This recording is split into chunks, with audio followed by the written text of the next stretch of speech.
Oke, bismillahirrahmanirrahim. Assalamualaikum warahmatullahi wabarakatuh. Pada kesempatan kali ini saya akan coba menyampaikan materi tentang uji tes sampel dependent atau yang bisa kita kenal dengan istilah paired sample t-test atau nama lainnya uji tes sampel berpasangan. Oke, yang akan disampaikan oleh saya sendiri, Azmi Almas Dalila. Nah, baik, sebelum kita menjelaskan tentang uji tes sampel dependent, terlebih dahulu kita akan menjelaskan tentang apa itu uji tes. Nah, dalam proses penelitian, tentu tidak akan terlepas dari yang namanya perumusan suatu masalah hingga munculnya sebuah hipotesis. Nah, hipotesis itu sendiri merupakan kesimpulan sementara yang kebenarannya perlu diujikan. Nah, dalam uji statistik parametrik, untuk menguji kebenaran suatu hipotesis penelitian itu dapat dilakukan dengan menggunakan uji T. Nah, uji T itu adalah uji statistik inferensial yang digunakan untuk menguji benar atau tidak benarnya suatu hipotesis nol dalam penelitian. Nah, baik, uji T itu dibagi menjadi dua.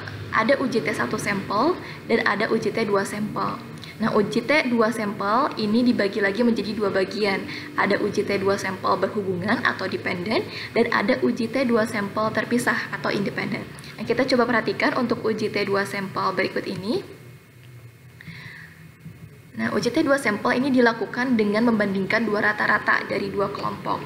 Nah, perlu kita ketahui sebelumnya bahwa ketika kita memiliki dua buah sampel, kemudian dua sampel tersebut saling berhubungan atau sampel dependent, lalu sampel dependent tersebut terdistribusi normal, maka untuk pengujian hipotesisnya menggunakan uji T parametrik, yaitu yang paired sample t-test atau dependent sample t-test. Nah, tetapi ketika sampel dependent tersebut tidak terdistribusi normal, maka pengujian hipotesisnya menggunakan yang uji non-parametrik, yaitu menggunakan yang Wilcoxon test. Nah, adapun untuk dua sampel yang tidak saling berhubungan atau sampel independent, nah ini dilakukan juga ada yang parametrik dan ada yang non-parametrik. Nah, ketika sampel independent tersebut terdistribusi normal, maka untuk pengujian hipotesisnya menggunakan yang uji parametrik, yaitu independent sample t-test. Nah, tetapi ketika sampel independen tersebut tidak terdistribusi normal, maka pengujiannya menggunakan uji non-parametrik atau Mann-Whitney test atau U-test. Nah, ini untuk dua sampel dependent dan sampel independen, tetapi yang akan lebih spesifik dibahas yaitu terkait paired sample t-test, ya, atau uji T sampel dependent yang terdistribusi normal. Oke, selanjutnya kan kita jelaskan uji T sampel dependent itu seperti apa. Nah, uji T sampel dependent ini merupakan bagian dari uji hipotesis komparatif yang di dalamnya terdapat dua sampel berkolerasi yang akan dibandingkan satu sama lain.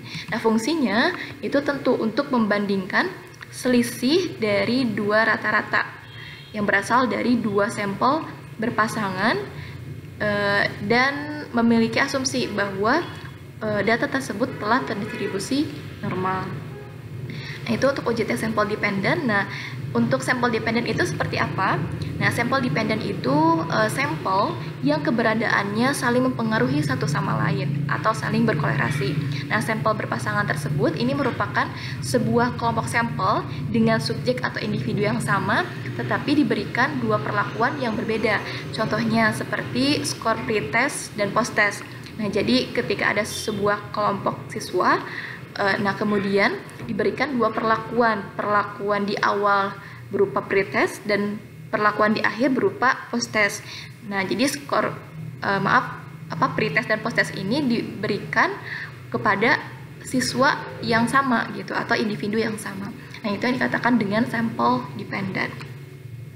Kemudian, nah, syarat untuk penggunaan uji T sampel dependent itu seperti apa? Pertama, syaratnya yaitu harus terdistribusi normal datanya. Jadi seperti yang telah dijelaskan sebelumnya bahwa uji T sampel dependent ini merupakan uji hipotesis yang parametrik, ya. Jadi makanya datanya harus terdistribusi normal. Kedua, ini syaratnya yaitu kelompok datanya harus dependent atau saling berhubungan, saling berpasangan. Kemudian yang kedua, datanya itu harus bersifat interval atau rasio. Nah, ini untuk syarat penggunaan uji T sampel dependent. Nah, kemudian untuk rumus uji T sampel dependent ini kita bisa lihat pada slide berikut ini. Nah, ini untuk rumus uji T sampel dependent. Jadi nilai T hitungnya T sama dengan rata-rata hitung dari beda selisih antara skor pretest post-test dibagi dengan standar deviasi dari selisih pretest post-test tersebut gitu ya. Jadi nilai akar ini merupakan standar deviasi dari beda selisih antara skor pretest dan post-test. Oke, seperti itu untuk rumus uji T sampel dependent.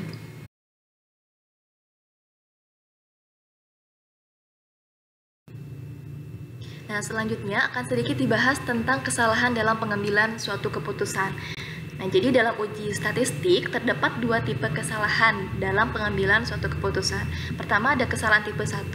Nah, kesalahan ini merupakan kesalahan menolak H0, padahal sesungguhnya H0 benar, atau dalam arti lain menolak hipotesis yang seharusnya diterima. Nah, artinya menyimpulkan adanya perbedaan padahal sesungguhnya tidak ada perbedaan. Nah, peluang kesalahan tipe 1 ini yaitu sebesar alfa, atau yang bisa kita sering sebut dengan tingkat signifikansi atau significance level. Nah, sebaliknya peluang untuk tidak membuat kesalahan tipe 1 ini yaitu sebesar 1 minus alfa, atau yang bisa kita sebut dengan tingkat kepercayaan atau confidence level. Nah, untuk kesalahan tipe 2, ini merupakan kesalahan tidak menolak H0, padahal sesungguhnya H0 salah, atau dalam arti lain menerima hipotesis yang seharusnya ditolak. Nah, artinya menyimpulkan tidak adanya perbedaan, padahal sesungguhnya ada perbedaan.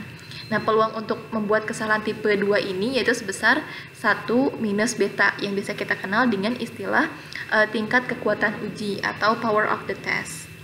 Nah, tingkat signifikansi yang kebanyakan digunakan atau diambil yaitu biasanya 1% atau 5%, atau bisa ditulis juga 0,01 dan 0,05.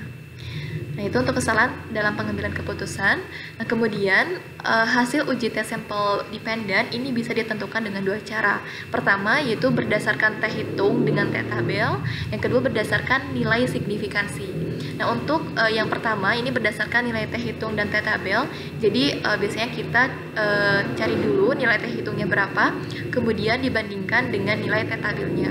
Jadi nanti setelah dibandingkan akan mendapatkan kesimpulan apakah nilai H0-nya diterima atau H0-nya ditolak. Nah, ini untuk jenis ujinya ada uji dua pihak, ada uji pihak kanan, kemudian ada uji pihak kiri. Nah, untuk uji dua pihak kita coba lihat kurva berikut ini. Jadi di sini ada daerah penolakan yang diberi warna ini. Daerah penolakan H0 yang di sebelah kanan dan daerah penolakan H0 di sebelah kiri. Jadi daerah penolakannya ini nilai signifikansinya menjadi setengah alfa. Untuk yang uji dua pihak ini signifikansinya tidak lagi sebesar alfa tetapi setengah alfa. Nah, beda halnya dengan yang uji satu pihak yaitu pihak kanan dan pihak kiri. Nah, nilai signifikansinya tetap sebesar alfa. Oke, selanjutnya untuk yang berdasarkan nilai signifikansi, jadi hasil uji T sampel dependent ini pertama untuk yang uji dua pihak. Nah, H0 diterima jika nilai p-value-nya lebih besar dari nilai alfa, tetapi H0 ditolak jika nilai p-value-nya kurang dari sama dengan alfa. Nah, untuk yang uji satu pihak, H0 akan diterima ketika nilai p-value-nya lebih besar dari 2 alfa.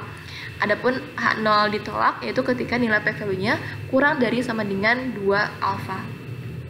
Kayak itu untuk penentuan hasil uji T sampel dependent.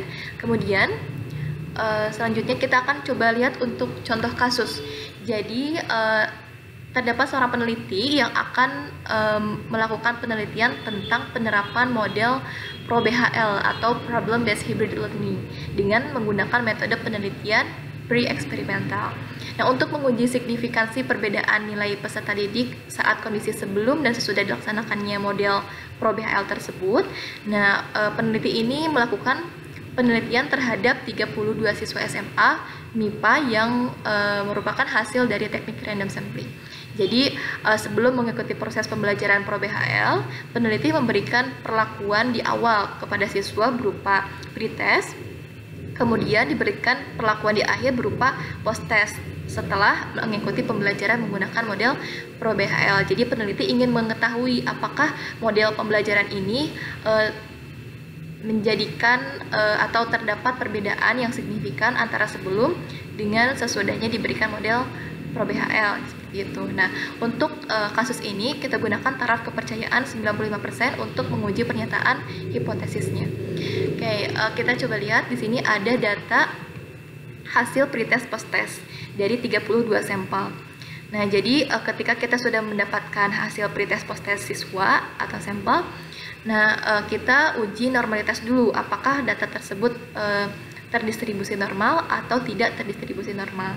Nah, ini datanya sudah terdistribusi normal. Maka untuk pengujian hipotesisnya kita bisa menggunakan uji tes sampel dependent. Nah, langkah selanjutnya kita akan menghitung nilai T-nya atau uji T-nya secara perhitungan manual ya. Pertama, langkahnya itu rumuskan hipotesis statistik dan pilih tingkat signifikansinya.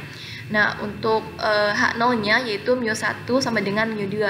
Artinya tidak terdapat perbedaan antara sebelum dengan setelah model pembelajaran ProBHL. Terus kemudian H alternatifnya yaitu kebalikannya, μ1 tidak sama dengan μ2, artinya terdapat perbedaan yang signifikan antara hasil belajar sebelum dengan setelah. Nah, tadi karena tingkat kepercayaannya yaitu 95%, maka untuk tingkat signifikansinya yaitu 5% ya, atau 0,05. Kemudian langkah yang kedua yaitu tentukan ukuran sampel yang diinginkan dan pilih sampelnya. Tadi kita sudah menentukan sampel yang digunakan yaitu sebanyak 32 siswa SMA kelas IPA. Kemudian yang ketiga yaitu langkahnya hitung statistik sampel yang diperlukan. Jadi statistik sampel yang diperlukan sebelum mengetahui nilai T hitungnya itu apa saja. Jadi step-stepnya kita akan coba lihat pada tabel berikut ini. Pertama, jadi statistik yang dibutuhkan, tentukan dulu nilai selisihnya antara skor pretest dengan post-test. Nilai D-nya berapa? Jadi pretest dikurangi post-test didapat nilai D-nya berapa. Kemudian kita juga akan mendapatkan nilai jumlahnya atau sigma D-nya. Kemudian kita hitung nilai D kuadratnya. Jadi setelah kita menghitung nilai selisihnya, kita kuadratkan nilai D-nya. Kemudian kita peroleh nilai sigma D kuadratnya atau jumlah dari D kuadratnya. Kemudian yang ketiga, hitung nilai rata-rata dari hasil pretest post-test atau dari hasil selisih pretest post-test. Nah, yang ini ya, nilai D rata-ratanya. Ini bisa kita hitung dengan menggunakan persamaan sigma D per N-nya atau jumlah sampelnya. Nah, sigma D ini adalah jumlah dari skor selisih pretest post-test dibagi dengan banyaknya sampel yang digunakan. Nah, didapat hasil nilai rata-rata selisihnya yaitu minus 47,27. Yang ini ya.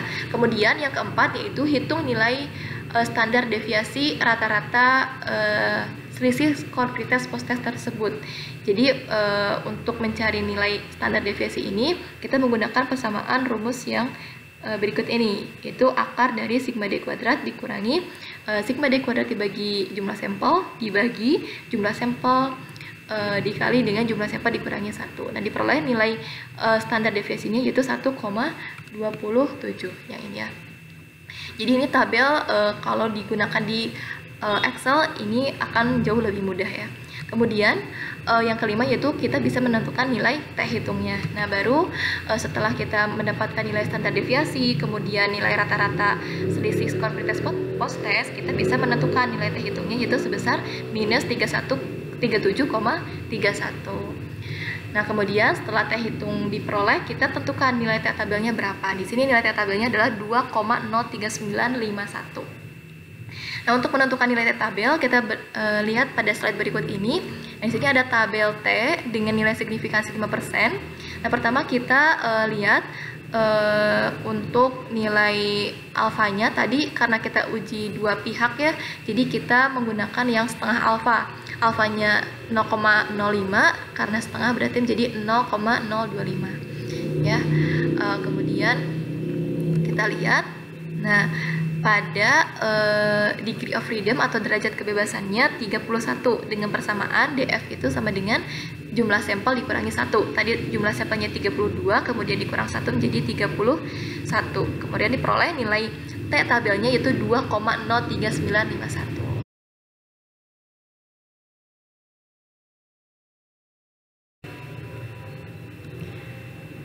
Oke, langkah selanjutnya yaitu langkah yang keempat, identifikasi wilayah penolakan. Jadi pertama kita tentukan dulu wilayah kritisnya dengan derajat kebebasannya itu 31, banyaknya sampel dikurangi 1. Nah, kemudian menentukan nilai T tabel tadi dengan alfanya sebesar 5% atau 0,05, tapi tadi karena uji dua pihak atau dua sisi maka nilai alfanya jadi setengah alfa atau 0,025. Tadi kita sudah peroleh nilai T hitungnya minus 37,31, nilai T tabelnya 2,03951. Nah, ini kita bisa lihat di bagian kurva wilayah penolakannya. Nah, di sini daerah penolakan H0-nya dengan nilai tabelnya tadi 2,03951. Nah, di sini bagian tengahnya daerah penerimaan H0. Oke, kemudian untuk langkah selanjutnya yang terakhir kita buat keputusan statistik dan buat kesimpulannya. Nah, untuk mengambil keputusan statistik digunakan kriteria pengambilan keputusan dengan jika nilai T hitung lebih besar dari T tabel, maka H0 ditolak. Nah, di sini tadi kita sudah peroleh nilai T hitungnya yaitu minus 37,31 dan nilai T tabelnya itu 2,03951. Nah, di sini ada tanda mutlak ya. Makanya untuk uji dua pihak ini di bagian T hitungnya di sini ada nilai tanda mutlak, sehingga ketika pun nilai T hitungnya minus, maka ketika dibandingkan dengan T tabel hasilnya tetap positif. Jadi nilai T hitungnya menjadi lebih besar dari nilai T tabel. Nah, dengan hasil tersebut menunjukkan bahwa H0 ditolak atau dalam arti lain H alternatifnya diterima. Sehingga kesimpulannya yaitu terdapat perbedaan hasil belajar peserta didik dalam penerapan model problem based hybrid learning antara sebelum dengan setelah diterapkannya model tersebut, gitu ya. Itu untuk langkah-langkah perhitungan manual uji tes sampel berpasangan atau dependent. Nah, selanjutnya ini akan dibahas tentang perhitungan menggunakan aplikasi SPSS.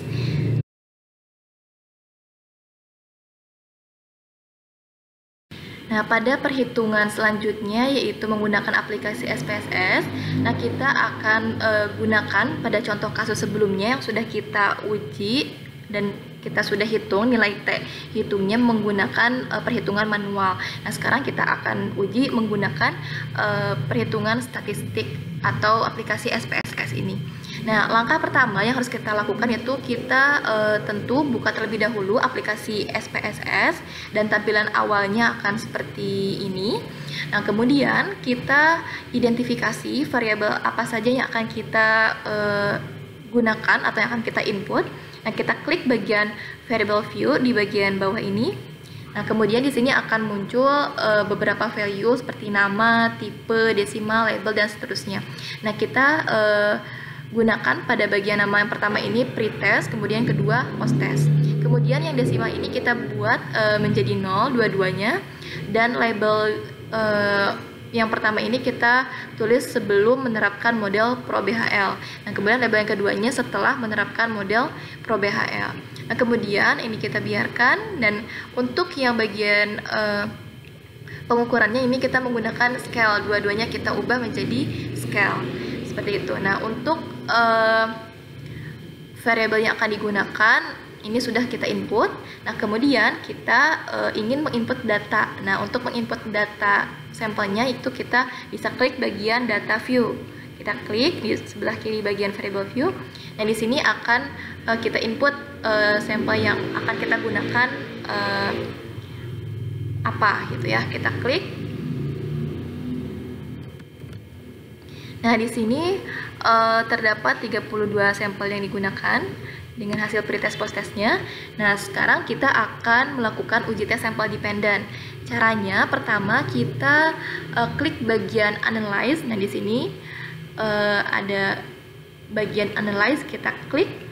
Kemudian, nah di sini ada beberapa pilihan. Kita pilih pada bagian compare means. Nah, kemudian di sini akan tampil lagi beberapa pilihan, ada means, one sample t-test, independent sample t-test, dan pair sample t-test. Nah, ini kita pilih bagian yang keempat, yang pair sample t-test. Kemudian kita klik. Nah, di sini akan tampil atau muncul tabel seperti ini. Ada pair variables. Nah, kita masukkan